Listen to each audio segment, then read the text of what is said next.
My name is Ree Collins, and I learned long ago that silence can be deadlier than any weapon.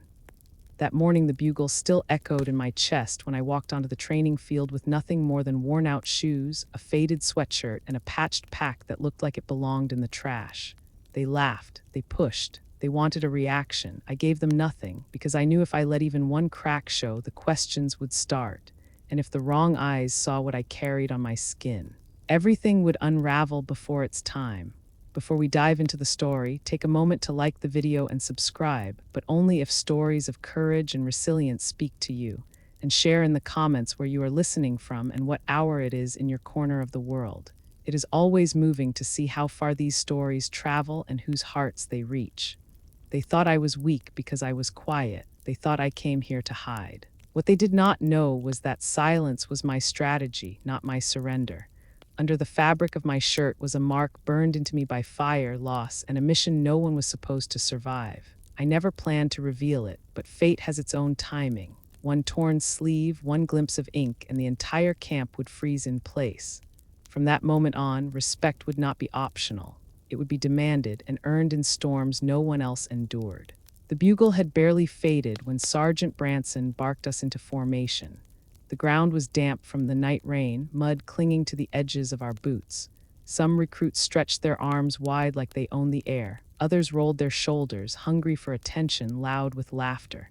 I stayed where I was, adjusting the knot in my laces. A simple square knot, nothing fancy. Old habits never left. The knot was precise, the tension even. Small details like that had saved lives in the past.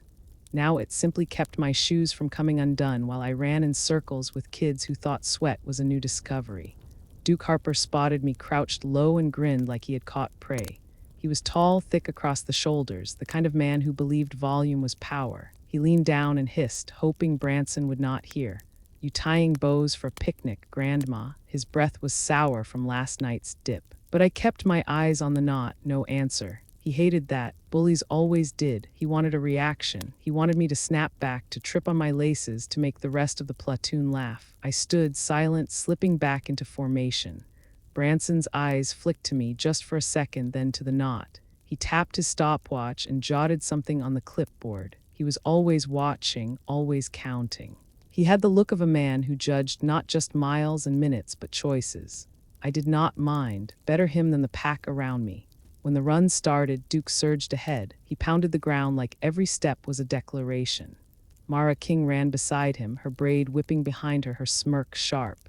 She glanced back at me, falling behind with a steady pace, and I caught the whisper she tossed over her shoulder. "Try not to trip on that fancy knot, quiet girl." I let the words settle like dust. I had run farther with less breath in my lungs. I had run under skies that burned, carrying more than water and gear. Let them think I was slow. Patience was a weapon too. By the second lap, half of them were gasping. My breath stayed steady, measured. Branson blew his whistle, called for push-ups, then sit-ups, then burpees in the wet dirt. Duke shouted numbers like a drill sergeant, as if his voice could drown out fatigue. Mara joined in, laughing when someone fell out of sync. I kept my count to myself. My elbows burned, mud smeared across my palms, but I moved with the rhythm of muscle memory. It was not the hardest morning I had known, not even close. When Branson called halt, I stood, wiped my hands on my knees, and looked no one in the eye. That was the trick. Eye contact was an invitation, and I was not here to invite anyone. The mess hall was worse. Noise stacked on noise, trays clattering, voices bouncing off steel and concrete. The smell of powdered eggs and burnt coffee filled the air. I moved through the line, head down, sliding whatever was offered onto my tray. I carried it steady, careful. Weaving past shoulders thrown wide on purpose, boots stretched out to trip. One of them clipped me with an elbow, the tray tilted, eggs sliding. I steadied it before the spill. The laughter that should have followed never came. I denied them that pleasure. I sat alone at the edge of a table. Evan Soto slid into the seat across from me, his eyes darting around like he was guilty of something. He was thin, nervous, the kind of kid who wanted to disappear but did not know how. He opened his mouth, then closed it when Duke sat down 2 seats away. Duke thumped the table with his fist. "Careful, Evan, you might catch her silence. It's contagious." The laughter roared again. Evan's face turned red. He muttered an excuse and left his tray half full. Mara leaned forward, her voice sweet and sharp. Why are you even here, Collins? You planning to meditate us into submission? I took a slow sip of coffee, then I answered in the only way I knew how. To relearn how to breathe when the world wants me to stop. Her smirk faltered, just for a moment, then she laughed too loud as if the sound could cover the crack, but I saw it, and so did Branson, standing by the doorway with his clipboard eyes narrowed. That afternoon we lined up at the rifle table. The M4s gleamed under fluorescent light, bolts locked open, barrels pointed safe. Branson barked the order, clear and safe check. Hands moved clumsy, rushed. Fingers fumbled with charging handles, eyes darted to see who was faster. I picked up the rifle, held it firm, checked the chamber, released the bolt, tapped the forward assist, flicked the selector. Smooth, quiet, muscle memory again. Mara watched me from the corner of her eye. She caught it. Not just the speed, but the way I glanced at the wind drifting dust across the floor, the way I felt the weight as if it were part of me. She tilted her head, curious now. Less mocking, Branson noted it. He always did, but he said nothing. That night when the barracks quieted and the snores began, I pulled a folded sheet of paper from under my pillow. A letter never sent. Dear Mom, I still smell the oil on my hands. CLP, same as always. It seeps into the skin, into the memory. I know you hate the smell, but I find comfort in it. It reminds me of order, of safety, of cleaning something until it is ready again. I do not tell them that. They do not need to know what comforts me. I folded the page and slid it back. Some words were not meant to leave the room. The question of discipline hung heavy in the air by the end of that first week. Duke's shove in the chow line, the laughter at my silence, Mara's taunts. On the surface, it looked like nothing more than barracks banter, but Branson saw more. He reported to Lieutenant Renard. Regulation demanded evidence. Words could not convict. Actions needed to be recorded, documented, without proof. Nothing would hold, so Branson set cameras at wider angles, noted times, logged behavior. It was the only way. He could not protect me yet, not by the book, and I understood. In the military, fairness was not just a value, it was a system. Without it, justice collapsed into chaos. The louder they became, the quieter I grew. Noise has its limits, silence does not. Morning came heavy with fog. It rolled low across the training field, muffling sound, muting color. The world looked softer in the haze, but I knew better. Fog could hide more than it revealed. Branson's whistle cut through the mist, formation. Voices rose, calling cadence, but the rhythm broke as recruits stumbled. Duke shouted louder than the rest, his tone mocking, daring Branson to challenge his volume. Mara joined in, laughing, making it a duet of arrogance. The rest followed because following noise is easier than creating your own sound. I ran in silence, steps steady, arms loose at my sides. My breaths were measured, each one counted. I did not try to keep pace with Duke. He wanted a race. I wanted endurance. We were not built for the same finish line. When the fog thinned, Branson lined us up for drills, push-ups until the arms shook, sit-ups until the stomach burned, burpees until the lungs begged for mercy. The mud smeared across our uniforms, grit in our teeth, water pooling beneath our palms. Someone cursed, someone else begged for break. I let the mud become part of me. I had lived through worse. Pain was not my enemy. It was a reminder I was alive. Duke collapsed to his knees with a grin like falling was a joke. He slapped Mara's shoulder, called her weak when she slowed. She laughed along, even as her face turned pale. I caught her eyes once. Just long enough for her to know I saw through it. She was laughing because silence was harder than shouting. Later in the mess hall, the noise swelled again. The tables rattled with trays, voices ricocheted off the walls. I moved through with quiet purpose. Evan hovered near me, tray in hand, but never sat. He wanted to, I could feel it, but fear kept him standing. He was learning that even silence had courage. He just wasn't ready to claim it. Duke made sure of that. He thumped the table, spilling coffee across the wood, grinning as Mara scolded him playfully. He thrived on performance. If he could make others laugh, he believed it meant he held power. I watched, spoon poised, as the coffee dripped from the edge of the table. Small things reveal more than big ones. Branson walked the length of the hall, clipboard in hand. He saw it too. He was building a case, piece by piece, careful not to show his hand. That was the military way. Discipline demanded patience. You could not punish what you could not prove. That night, I wrote again to my mother. The letter would never leave my hand, but the words needed somewhere to live. Mom, today they mocked me for silence. They think I hide because I am afraid. The truth is I hide because I am remembering. I remember the smell of sand burning under the sun, the crack of gunfire echoing across valleys, the weight of gear heavier than any insult. They do not know the difference between quiet and surrender. Maybe they never will. I folded the page, slid it beneath my pillow. The ink was smudged from my fingertips, but the words were steady. The next morning, we gathered at the rifle range, tables lined with M4s, bolts locked back, chambers empty. Branson's voice carried sharp, safety check, clear and safe, hands scrambled across weapons, metal clattering too loud. Duke rushed, eager to show off, his bolt jammed. He yanked harder, cursed. Mara giggled, but unease crept across her face when she looked at me. I lifted the rifle. Checked the chamber, eased the bolt forward, tapped the assist, flipped the selector. Smooth, steady, no sound wasted. Branson's eyes flicked to me, then to the clipboard. Mara followed the line of my gaze, noticing the way I studied the dust shifting across the floor, the way I adjusted grip as if the rifle was part of me. She tilted her head, curious now. She wanted to ask, but pride held her back. Sometimes silence is not absence, it is memory made flesh. That afternoon, Duke found me near the supply shed. He blocked the path, smirk wide. "You think you're better than us, Collins?" His voice carried, making sure others heard. I looked past him, eyes steady on the horizon. Not better, just different. That rattled him more than an insult could. He shoved my shoulder harder this time. I steadied my footing, did not stumble. Branson's shadow appeared at the corner of the shed. He saw, he logged. The noise always thought it was winning. What it never understood was that every echo leaves a trail, and trails can be followed. As night settled, Mara sat across from me in the barracks. She twisted her braid, eyes narrowed. "You don't flinch. Not at the runs, not at Duke, not at anything. What are you hiding?" I didn't answer. Some questions deserve silence. Evan's bunk creaked as he turned. His eyes met mine just for a moment. He wanted to speak. He wanted to say he saw, but fear sealed his lips. Courage comes late for some. That's not weakness. That's timing. I lay back, hand brushing the ink on my shoulder beneath the fabric. The hawk was there, wings spread, compass broken. A memory carved into skin. They could mock me all they wanted. They could laugh and shout and jeer. The truth was waiting beneath the surface. One rip in the fabric, one moment of exposure, and the noise would choke on its own echo.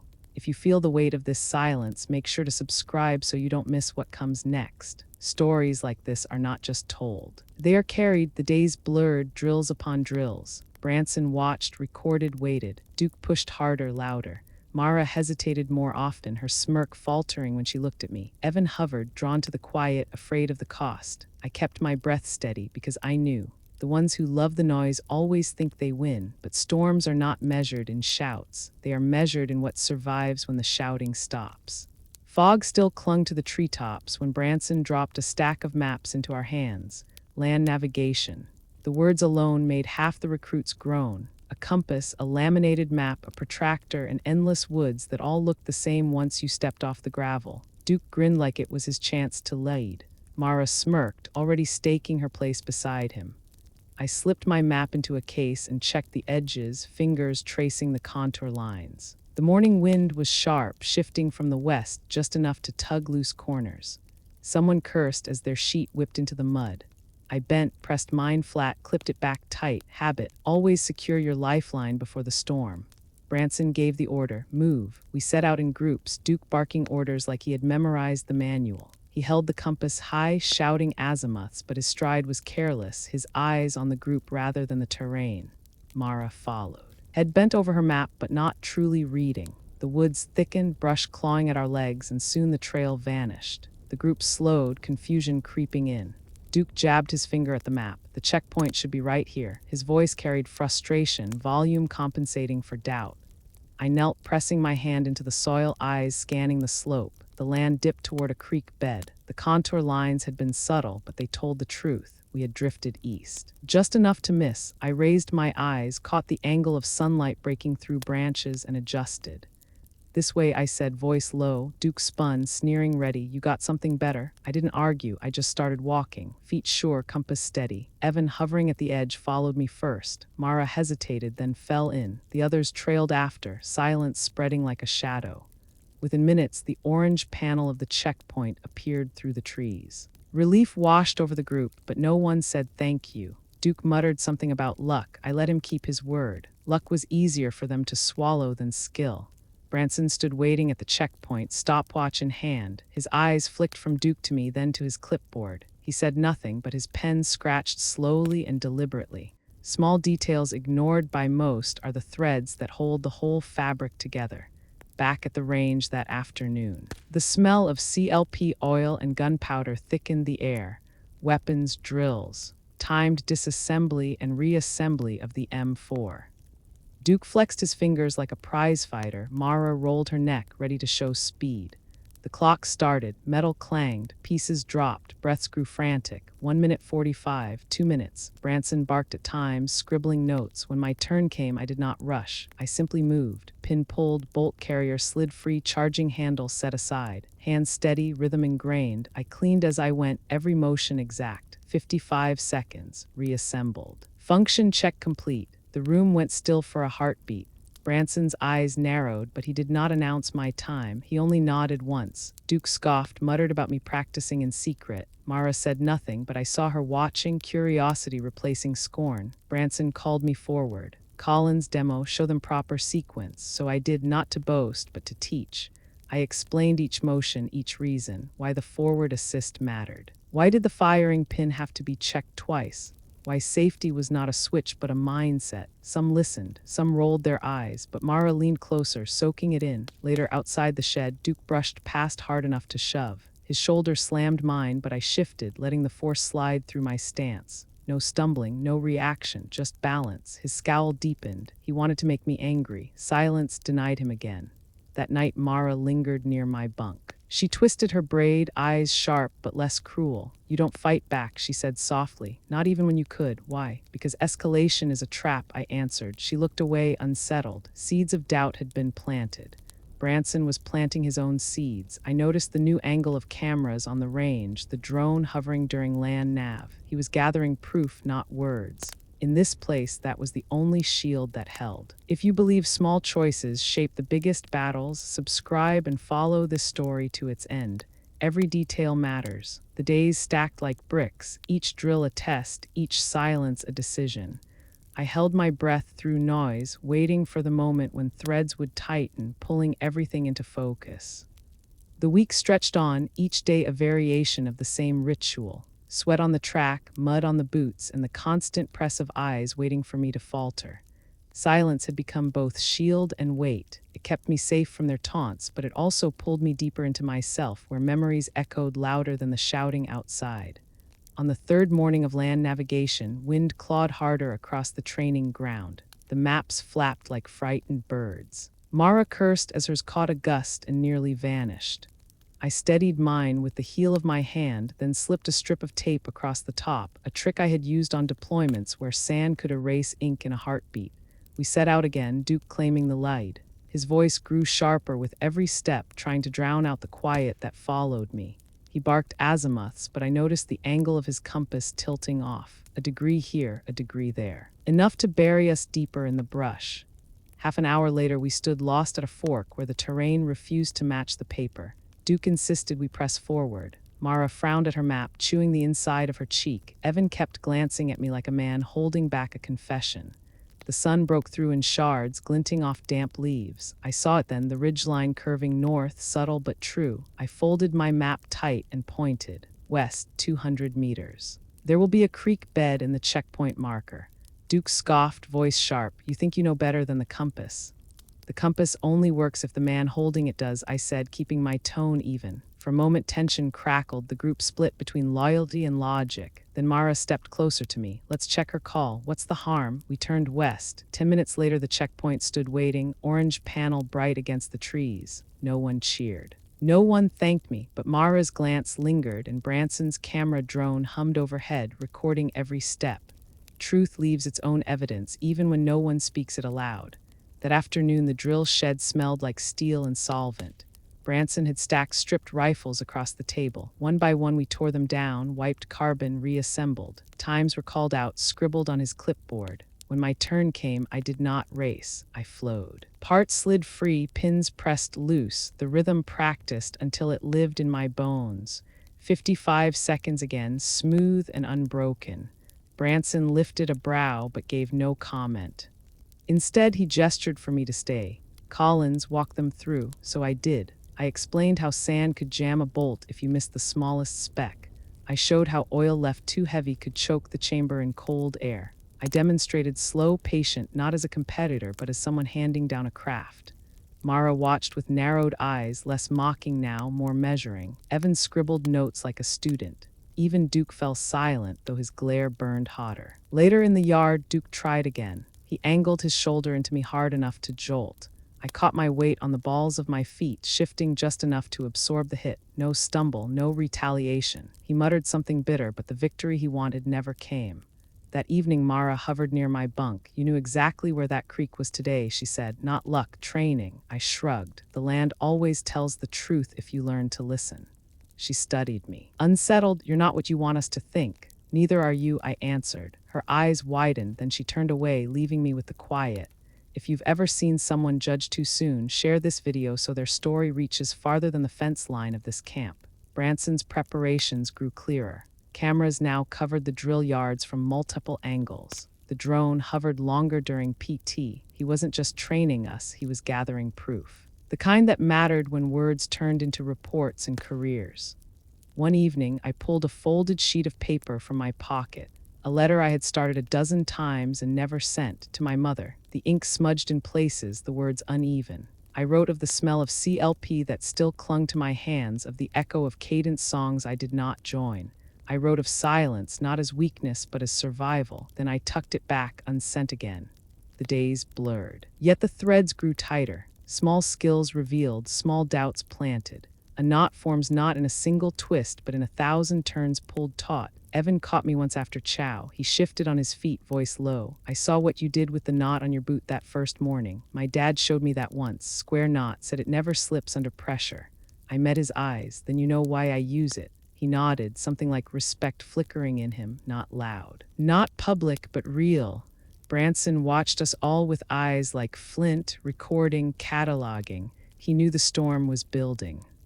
And he knew the moment of proof would come, not with shouts, but with silence broken at last. Sometimes the smallest habits betray the largest histories, and mine was stitched into every breath I took. The sun was sharp that morning, bouncing off the plywood walls of the close quarters pad. Sweat ran before the first punch was even thrown. Branson barked commands from the corner, stopwatch in hand, while the rest of us circled the mats like wolves waiting for blood. Duke went first, partnered with Mara. He lunged too fast, swinging wild, and she sidestepped with a grunt. Their bodies smacked into the pads, a tangle of elbows and knees.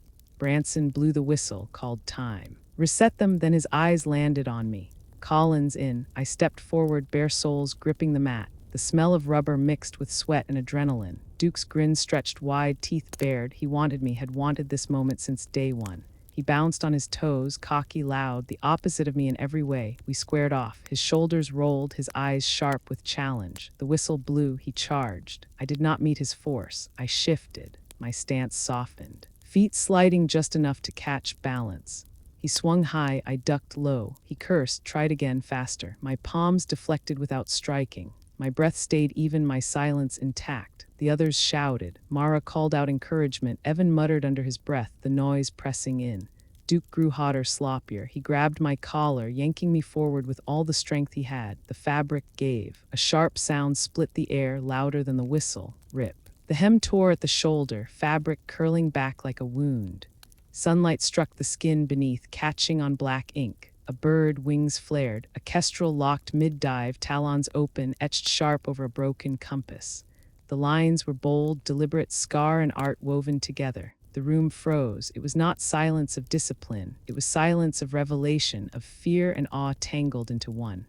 Mara's eyes widened first. Her mouth opened. A sharp inhale that cut through the stillness.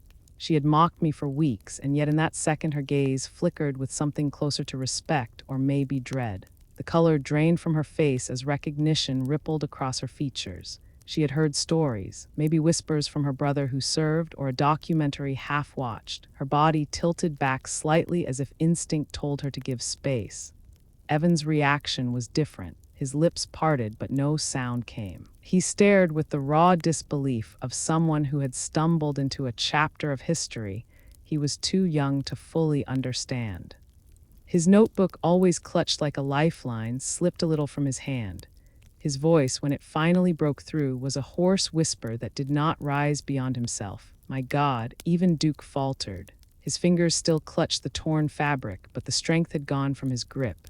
His chest heaved, his eyes darting between the ink and my face, trying to reconcile the woman he had called weak with the mark carved into my skin. He had built his whole bravado on the belief that I was beneath him. Now that belief crumbled, and I could see in his eyes the fear of a man who had picked a fight with a ghost. One of the assistant instructors, a man built like oak, whispered before he could stop himself. Kestrel thought they dissolved years ago, his voice cracked like brittle wood, the weight of memory dragging at every syllable. The silence thickened, heavy as smoke. Even Branson, who rarely showed reaction beyond his clipboard, held his whistle midair, eyes narrowed but alert, as though weighing what to do with the truth that had just been torn open before his entire class. And me. I stood in the middle of the mat, collar torn, sun carving heat into the mark that had lived under fabric and silence for too long. My chest rose and fell steady, though inside something shook loose. I had not wanted this moment, not yet, not like this. But fabric had memory, and memory does not ask permission. I pulled free gently, not with force, adjusted the torn fabric back across my shoulder. My voice was steady, low enough to carry but not to boast. I don't wear this to show off. It isn't decoration. It is the names of the ones I still owe a good morning to. The words sank into the silence. Mara swallowed, her jaw tightening as though the answer unsettled her more than the ink itself. Evan blinked fast, eyes shining. Duke finally released the cloth, his hand dropping like stone, and for the first time since I met him, he had nothing to say. The assistant instructor's whisper still hung in the air like an old hymn half remembered. Kestrel, the name carried weight. Rumors of operations that never made headlines, of units formed in shadows, dissolved without ceremony. For years it had been nothing but a story, passed in hushed tones, and now the story had flesh standing in front of them. Branson's whistle cut the air sharp. Enough. His voice steadied the room, though his eyes never left me. Duke off the mat. For once, Duke did not argue. His mouth opened, then closed. His legs moved stiffly, dragging him toward the exit. As the door swung open, sunlight spilled inside, slicing across the floor and catching again on the ink of the kestrel. For a breath, the bird seemed to flare alive, wings stretching wider, talons sharper. Then the door slammed shut and the light vanished. Minutes later, Lieutenant Renard entered, his uniform pressed, his presence slicing the tension like a blade. His eyes scanned the mat, the recruits. Then landed on me. He said nothing at first, only studied the torn fabric on my shoulder and the ink beneath. His gaze was not fear, not awe, but calculation, the kind of look that measured consequence. Branson stepped forward, clipboard at his side, so there was contact beyond protocol. She maintained restraint. Renard's gaze flicked to Duke, who stood stiff near the wall. You're suspended pending review. Report to quarters. Effective immediately. Duke tried to protest, but the weight of authority crushed his words. His eyes darted once more to my shoulder, then dropped to the floor. He stormed out, the door slamming behind him.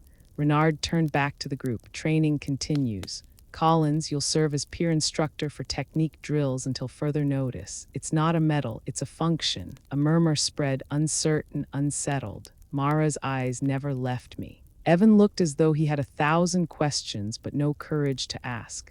I adjusted my collar again, covering the ink.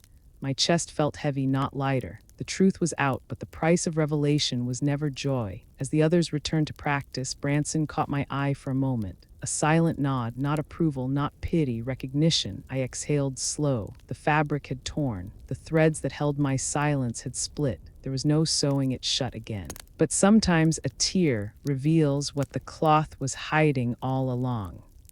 The mat still smelled of sweat and torn fabric when Renard left the room, his boots striking sharp against the concrete. Branson gave no speeches, no sympathy. He blew his whistle once and training resumed, but nothing was the same, not after the ink had been seen, not after the air had frozen with recognition. I stood at the edge, adjusting my collar, the torn shirt hanging awkward over my shoulder. The kestrel's wings still burned on my skin as though the sun had etched them there for good. The others avoided my eyes at first. Mara fiddled with the wrap on her wrist. Evan kept his gaze on the mats, chewing his lip raw. Even the loudest ones had found their volume stripped away. Branson called out my name. Collins, step in, demonstrate the breakfall sequence. I nodded, knees bending, hands ready. The motion came natural, ingrained from years before, not from this. I hit the mat, rolled, came up steady. No wasted energy, no hesitation. Branson had me show it again, slower, talking through each detail. My voice carried low but sure. The others followed, stumbling, learning, repeating. For the next hour, I became what I had not wanted to be, a marker for them to measure against, a ghost showing them how to stand, how to strike, how to absorb without breaking. My hands guided elbows, corrected stances. I spoke little, but every word carried weight. Mara caught my arm once after a drill, eyes searching mine. That tattoo, it means something, doesn't it? I met her gaze. It means names I still hear at dawn. She looked away, throat tight, but the edge of her voice softened when she next addressed me. Not an enemy anymore, not quite a friend, something in between. Evan was braver. He lingered after the session, fumbling with his gear. What was kestrel? I heard stories once from my uncle, but no one ever explained. I tied the strap on my pack, choosing words carefully. It was a unit built for missions no one admitted happened. We went where silence was the only cover, and we carried things home we could never set down. His eyes widened, but he did not press further. Some truths were heavy enough without details. The others still whispered. I felt their eyes on my back in the chow line, on the track, in the barracks. Respect and fear tangled into one. They had wanted me to be invisible. Now they could not stop seeing me. Branson shifted, too. He no longer barked my name like a challenge. Instead, he used it like a tool. Collins, correct their form. Collins, show them. Each command carried a subtle trust. He never said it, but his eyes told the story. He knew what I was, maybe not all of it, but enough. Yet inside me there was no pride, only the same ache that had lived there since the day the kestrel was inked onto my skin. Tattoos don't bring people back. They remind you who never made it home. Every time someone stared, I thought of the faces, the voices, the laughter lost. It was a burden. Not a badge. One evening after drills, Mara sat beside me on the bleachers while the sky bled orange. She spoke without her usual armor. I thought silence meant weakness, that you were hiding, but now I see it's something else. Silence is sometimes the only shield you can carry when you've lost everything else, I said. Her shoulders slumped. Maybe I should learn that. I glanced at her, seeing for the first time not the mocker, but the girl behind the bravado, tired eyes. Hands scarred from more than just training. Everyone here carried ghosts. Some just shouted louder to keep them at bay. Evan joined us a moment later, carrying 3 canteens. He handed one to me, nervous but earnest. You saved us from getting lost twice. You didn't take credit either time. Why? Because credit doesn't matter if no one makes it home, I answered. They both fell silent, the weight of the truth pressing heavier than the night air. The days that followed carried a new rhythm. My role shifted subtly. No longer the target, not yet the leader, somewhere in between. They watched me with caution, listened when I spoke. Even Duke kept his distance, confined to quarters and awaiting investigation.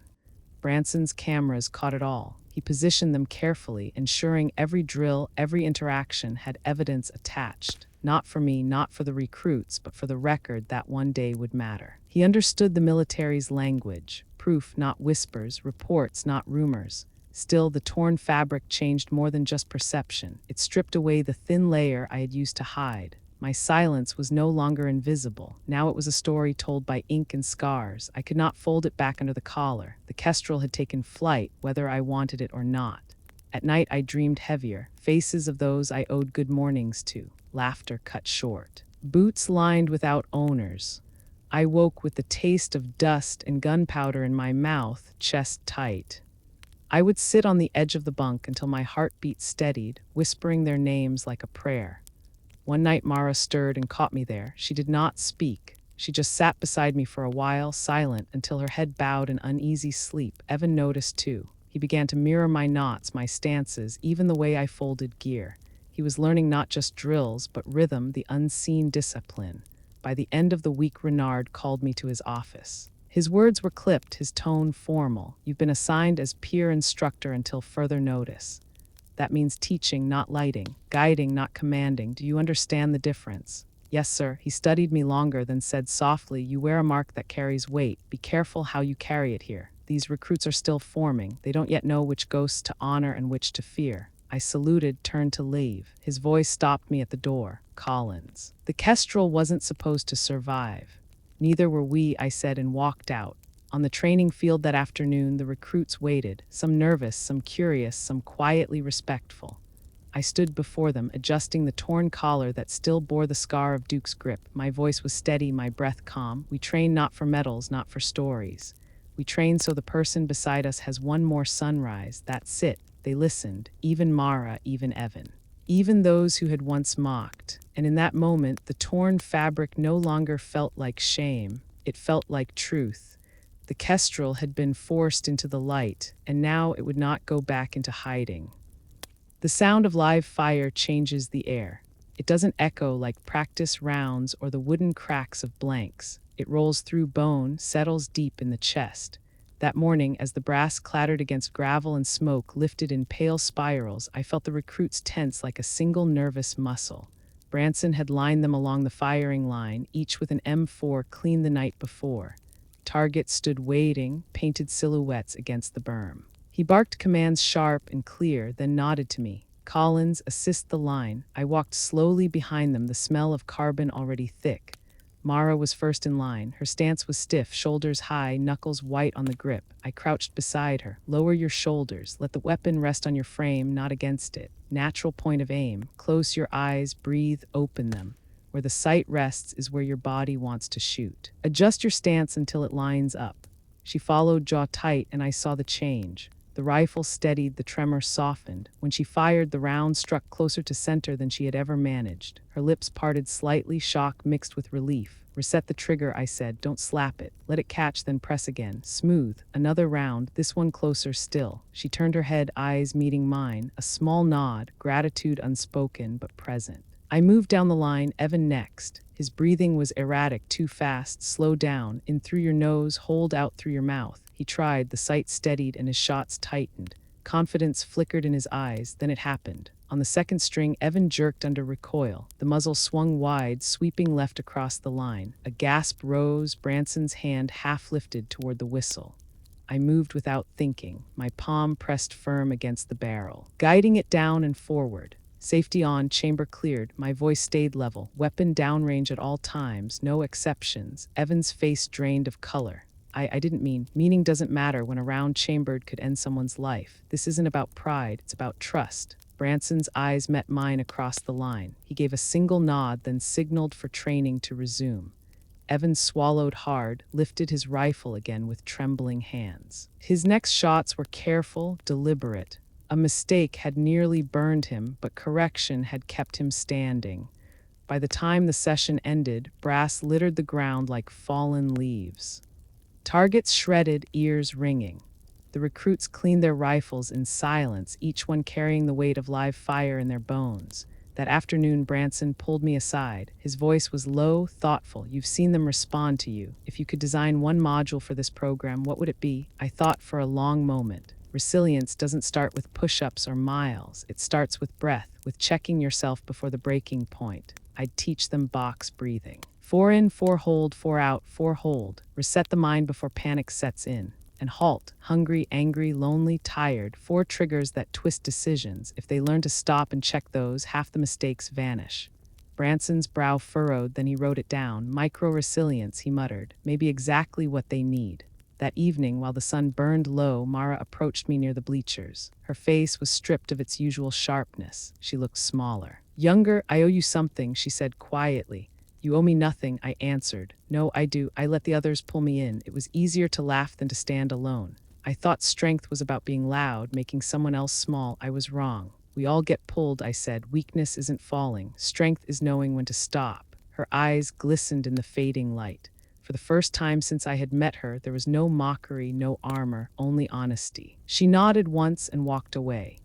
The following day, Duke returned for his hearing. The investigation had gathered every angle, every moment, Branson's cameras leaving no doubt. The room was stiff with uniforms, Renard presiding. Duke stood pale but defiant. The footage played, his shoves, his grabs, the torn collar, my restraint, the whistle's blast, the frozen silence, the ink revealed. Renard's voice was measured, conduct unbecoming, but discharge is not the answer. Non-judicial punishment, restricted privileges, mandatory behavioral program, and transfer to another unit. Gasps rippled through the recruits. Some expected ruin, others wanted revenge, but I saw something else: balance, a system that sought to correct, not destroy. When Duke was escorted out, he glanced at me once. His glare was gone. In its place, something closer to shame, or maybe recognition that respect cannot be taken by force. The lesson had begun. Not just for Duke, for all of us. The hearing room emptied slowly, boots scraping the tile as cadets filed out. The echo of the verdict lingered longer than the words themselves. Duke was gone, not destroyed, but redirected. For the first time, I saw something in the recruits' eyes that had never been there before. They realized punishment did not always mean annihilation. Sometimes it meant being forced to grow. That night in the barracks, the silence was different. No snickering when I passed, no staged whispers. The bunks creaked under shifting bodies, restless thoughts. Mara sat on the lower rack, hands clasped, staring at the floor. Evan lay on his back, eyes open, lips moving as if practicing silent words. Others glanced at me when they thought I wasn't looking. I turned on my cot, tracing the torn seam on my collar. The kestrel beneath it felt heavier than ever, as if the ink had gained weight the moment it had been seen. I whispered the names in my head, the roll call of ghosts, before letting sleep drag me under.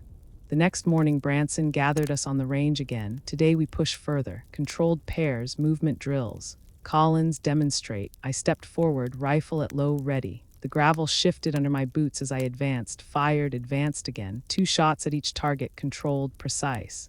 My breath synced with the rhythm, not rushed, not forced. When I finished, the line of silhouettes bore 2 holes each, clustered tight. The recruits followed. Shots rang in uneven bursts, stances broke, movements tangled. But Mara watched closely, mimicking my stride, my breathing. Her rounds walked towards center mass. Not perfect, but no longer scattered. Progress written in powder and paper. Evan struggled at first. His hands shook from memory of his mistake, the near accident that could have cost him everything.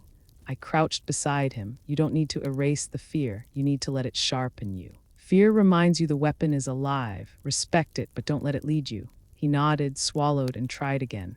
This time his shots landed tighter. He lowered the rifle slowly, eyes widening. A small, unsteady smile broke across his face. Later that day in the classroom, Branson introduced my suggestion. Micro-resilience training, he called it. At first, the recruits chuckled when I explained box breathing. 4 in, 4 hold, 4 out, 4 hold. Simple enough, a child could do it. But when Branson ordered them to run laps, push-ups, burpees, and return gasping to their seats, the room changed. Now try it, I said. In through your nose, hold out through your mouth, hold again. The shaking slowed, chest steadied, eyes focused. They felt the difference, even if pride kept them from admitting it. Then I taught them halt, hungry, angry, lonely, tired. 4 states that sabotage judgment. If you learn to stop and ask which one you're in, you catch yourself before the mistake. Mara raised a hand. What if you're all 4 at once? A ripple of laughter broke, easing the tension. I smiled faintly. Then you rest before you break. Even in war, even in chaos, you have to find the pause. The lesson landed deeper than I expected. In the days after, I saw them muttering box counts under their breath before tests, before runs, before live fire. I saw them nudge each other, whispering halt when tempers flared. Little by little, resilience replaced bravado. One evening, Mara asked to walk with me after chow. The sky was fading, streaked purple and gold. She hesitated before speaking. I was cruel to you because I thought silence meant weakness. I see now it meant strength I didn't understand. We all misjudge, I answered. The question is what you do once you see clearer. Her eyes shimmered. I'm sorry. I stopped, facing her fully. Apologies don't erase actions, but they can change what comes next. She nodded, lips pressed tight, and I believed she meant it. Later, Evan joined us at the bleachers, fidgeting. He blurted it out fast. You saved me. If you hadn't stopped my rifle that day, I'd be done. I looked at him steadily. You saved yourself when you picked it back up and tried again. He blinked, unsure, then smiled shyly. For the first time, I saw pride in him, not just survival. The transformation spread slowly but surely. Recruits who once mocked now sought my corrections. They watched the way I tied knots, folded gear, timed my steps, not out of fear but respect. Silence had become its own kind of authority. Still, not everyone welcomed it. Some clung to the old ways, the need to be loud to dominate, but their voices grew fainter as others shifted. The center of gravity had changed. Branson noticed too. He watched me carefully, weighing what he saw. After one drill, he muttered low enough only I heard, They're becoming a unit, and you're the reason. I shook my head. I'm only showing them what others showed me. He tilted his chin as if to say he knew better, but left it there.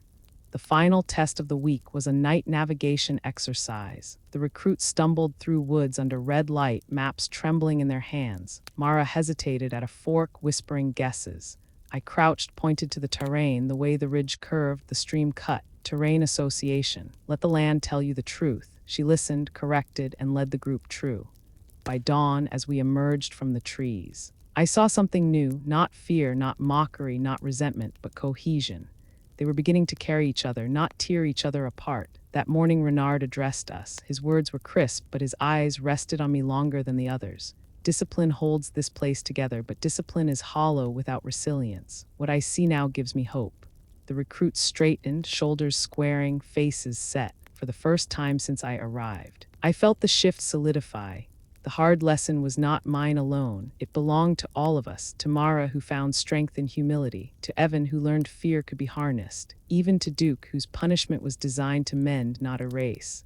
As I returned to my bunk that night, the torn collar brushed my skin. The kestrel beneath it stirred once more, a mark of survival, of loss, of the voices I still carried. But now, perhaps, it was also a reminder that silence had given rise to something greater than myself. Not revenge, not fear, but respect. And in that respect, the beginning of a new kind of strength. Dawn stretched pale light across the training field, casting long shadows from the bleachers to the sandpits. It was colder than usual, the kind of chill that made rifles bite harder into bare hands and boots ring sharper on concrete. Today was evaluation day. Weeks of drills, bruises, and uneasy nights would be reduced to scores on a clipboard. But more than that, it was the day each of us would find out if we had learned to stand as a unit. Not just as scattered bodies fighting for air. Renard's voice carried across the range. Each squad will navigate the full course. Obstacles, live fire, medical sims, and extraction. You will be graded not just on speed and accuracy, but on cohesion. No one gets left behind. His eyes moved deliberately across the formation, resting on me for only a moment, then passing on. The kestrel beneath my collar stirred at the weight of that glance. He knew what the others only guessed, and he had chosen silence. My squad tightened around me. Mara on my left, Evan behind, two others who once mocked me but now trusted my directions more than their own instincts. I didn't need to say much. A nod, a gesture, a steadying breath. They understood. We launched into the first stage. Over-the-wall climbs, Duke's old specialty, now a shadow in our absence. Mara stumbled at the top, boots slipping on damp wood. Without hesitation, Evan braced his back, boosting her higher. She landed clumsy but safe. For a second she froze, embarrassed. I caught her eye and shook my head lightly, not weakness. Teamwork. Next came the crawl pits, mud slick and cold. We dragged ourselves forward, elbows biting into gravel, the smell of oil and cordite drifting from the range beyond. Mara cursed softly when her rifle snagged. I rolled sideways, freed the strap, and pressed it back into her grip. No words exchanged, just motion, trust, and progress. The firing stage came next. Each of us had to engage moving silhouettes while advancing as a staggered line. Once this would have been chaos, but now breaths matched, steps synchronized. Shots cracked in rhythm, controlled pairs slamming steel. Evan faltered on his reload, hands fumbling. I stepped in beside him, covering his sector without breaking stride. By the time his magazine clicked home, he was back in formation. He gave me a quick nod, gratitude swallowed into the march. The medical sim was the hardest. A dummy waited like a full-grown man, staged under simulated fire. Mara bent to lift and nearly collapsed under the drag. 2 weeks ago, she would have cursed, maybe even left it. Now Evan dropped to one side, I to the other. Together we heaved, each step dragging mud until the dummy lay safe behind cover. Mara wiped her brow with the back of her glove, breath ragged, but her eyes shone with something fierce. By the time we reached extraction, dawn had thickened into bright morning. The finish line shimmered with heat rising from the ground. Instructors watching with clipboards and blank faces. I knew their eyes weren't on my shots or my stance anymore. They were measuring something quieter, something harder to fake. We crossed as one, not first, not fastest, but intact. Every member present, none abandoned, none broken. Renard called a halt. His gaze lingered, expression unreadable. For a moment, I thought he would address me directly. Instead, he looked at all of us. Cohesion. That is the spine of survival. Without it, skill means nothing. Today you proved you understand. The recruits straightened, sweat-streaked faces lifting with pride. Mara smiled despite the mud on her cheek. Evan's chest rose and fell like he had just carried the whole field on his shoulders. I kept my expression even, but inside something loosened. The kind of release that comes not from victory, but from knowing you had nothing left to hide. Later, as the sun settled high overhead, the graduation ceremony gathered us in the courtyard. Uniforms pressed, boots polished, rifles slung ceremonial rather than functional. The flag snapped in the wind, sharp as whip cracks. Families waited in the back rows, their cheers swallowed by protocol. Renard stepped forward, reading names, handing certificates. When mine came, the pause was barely noticeable, but I felt it. He held my folder a fraction longer, voice steady as he spoke. Collins, exemplary performance. Consistent under pressure, peer instructor commendation. The recruits clapped, not with the lazy politeness of the first day, but with a rhythm that carried weight. Mara's hands red from the force of it, Evan's grin splitting his face. For the first time, I allowed myself to smile back. At the close, Renard addressed us all. Rumors have circulated about symbols, about past units. Let me be clear, some legacies lie quietly unseen. Because that is where they do their greatest work. One such legacy walks among you. You may never read the file, you may never know the full story. What matters is what you saw with your own eyes. Gasps whispered through the formation, eyes flicking to me. I held my ground, silent. Renard met my gaze, gave the faintest nod, and moved on. The secret stayed intact, but the respect no longer needed shadows. When the ceremony ended, the courtyard thinned. Families found their cadets, laughter and tears colliding. I remained by the flagpole, folder in hand, a paperweight compared to the ink under my skin. I opened it briefly, seeing my name, my scores. Neat lines, tidy records, but it was not the paper I wanted to mark this moment.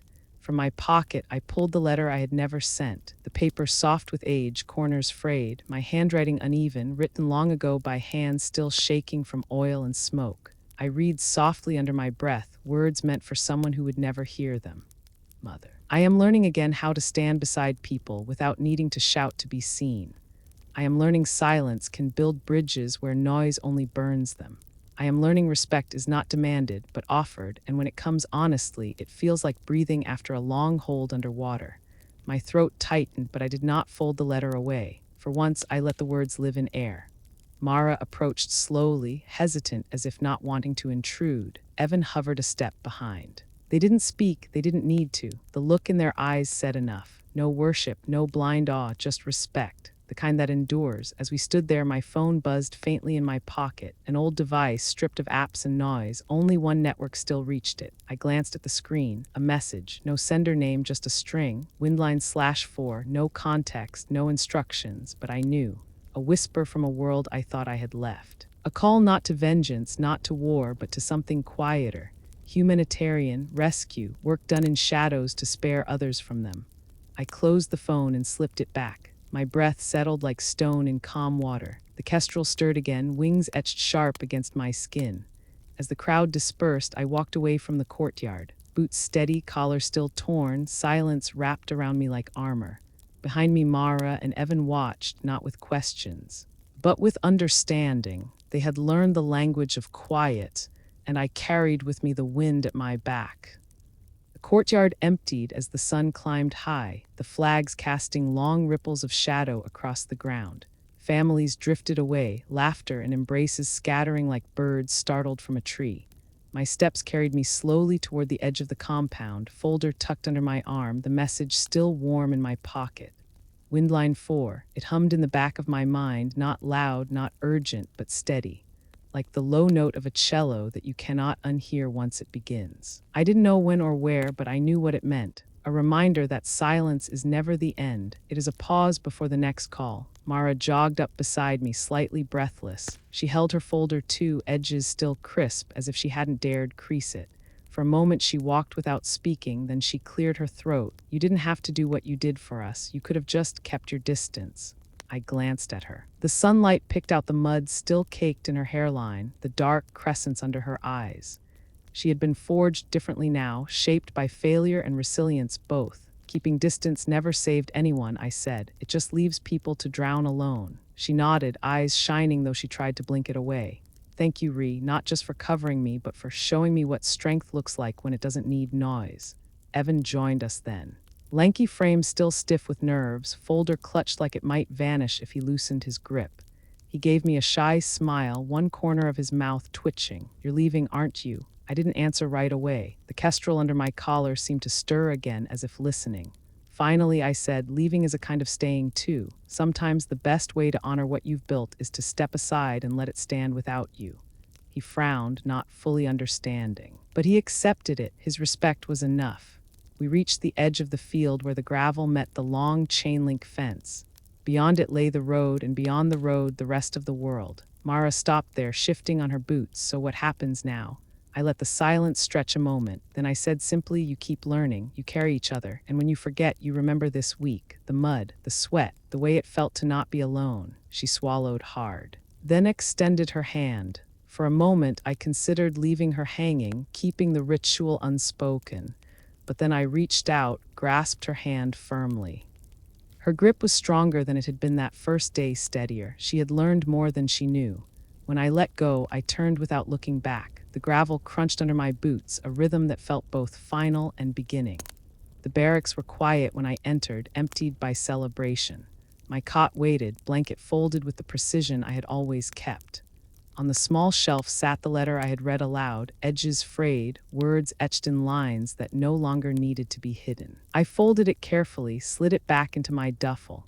My phone buzzed again, a second message. Same signature, Windline 4, location pending. A chill settled over me, not fear but recognition. The world had shifted, but some calls never changed. This one was not about medals or scores. It was about unseen missions, names that would never be carved into stone but would live in the breaths of those who survived.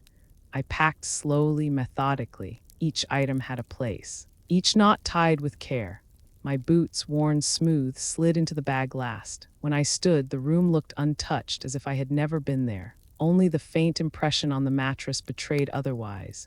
As I stepped outside, the air caught me, warm wind rising from the south, pressing against my back. The kestrel's wings etched in ink seemed almost to lift with it. A reminder, a blessing, or maybe just memory layered so deep it became flesh.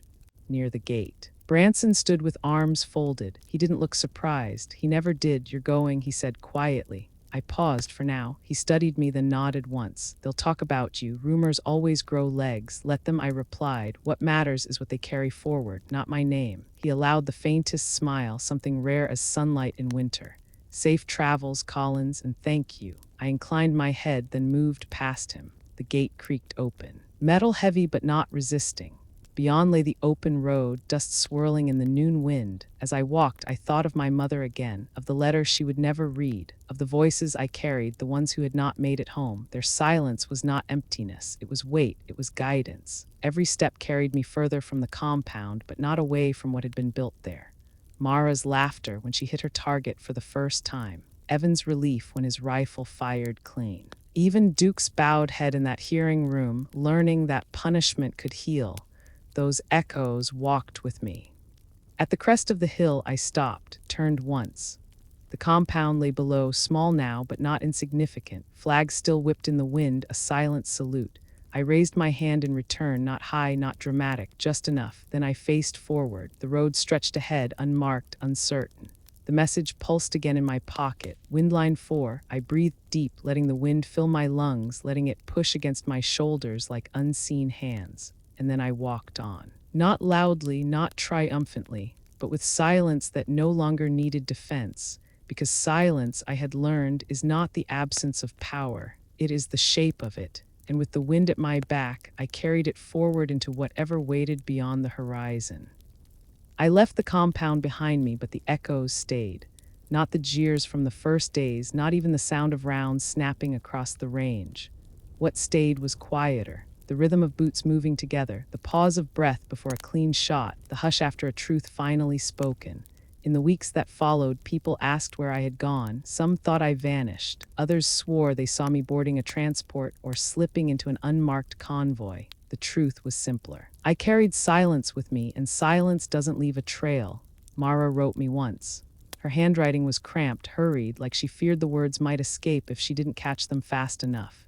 She said Evan had become steadier, that the recruits were still whispering halt to each other before tests, that Branson had integrated box breathing into the official program. She thanked me again, though I never asked for it. At the bottom she wrote, "Respect is quieter now." But it's real. I folded the letter and kept it with the one to my mother. Two voices, one past and one present, both reminding me why silence is never empty. It carries what words cannot. Sometimes at night, when the air stills and the stars scatter like shards of glass, I hear the kestrel again, not the ink, not the mark, but the wings. They rise in the wind, reminding me of those whose names I still whisper before sleep. They are not gone. They are the current that carries me forward. The message on my phone has not changed. Windline 4, no time, no place, just the hum of something waiting. It is enough, because I know when the call comes, it will not be for glory, it will not be for vengeance. It will be for the quiet work that saves lives, the kind no one sings about, but everyone depends on. I have learned that revenge is not always noise, not always fire. Sometimes revenge is survival. Sometimes it is teaching those who laughed at you to breathe differently, to hold each other up instead of tearing each other down. Sometimes revenge is walking away whole when the world wanted you broken. If you are listening now, wherever you are, maybe you understand. Maybe you have felt the weight of silence, heavy as stone yet sharp as glass. Maybe you too have learned that the loudest voices are not always the strongest. Carry that with you. Let it remind you that strength is not measured in noise, but in what remains when the shouting stops. And if this story has reached you, let it not be the end. There are more voices, more battles fought quietly in kitchens and hospitals, in classrooms and lonely highways. Stories of veterans, mothers, brothers, strangers who carried the wind at their backs and chose not to break. Before you go, if stories of courage and resilience speak to you, take a moment to subscribe, to share where you are listening from, and to join this circle of quiet strength. Every story leaves a mark, just as every scar carries a memory. Together they weave something larger than any one of us. I am Ree Collins, soldier, survivor, silent witness, and wherever Windline leads next, I will carry the weight of quiet, because silence, I've learned, is not the absence of power. It is the shape of it, and it endures.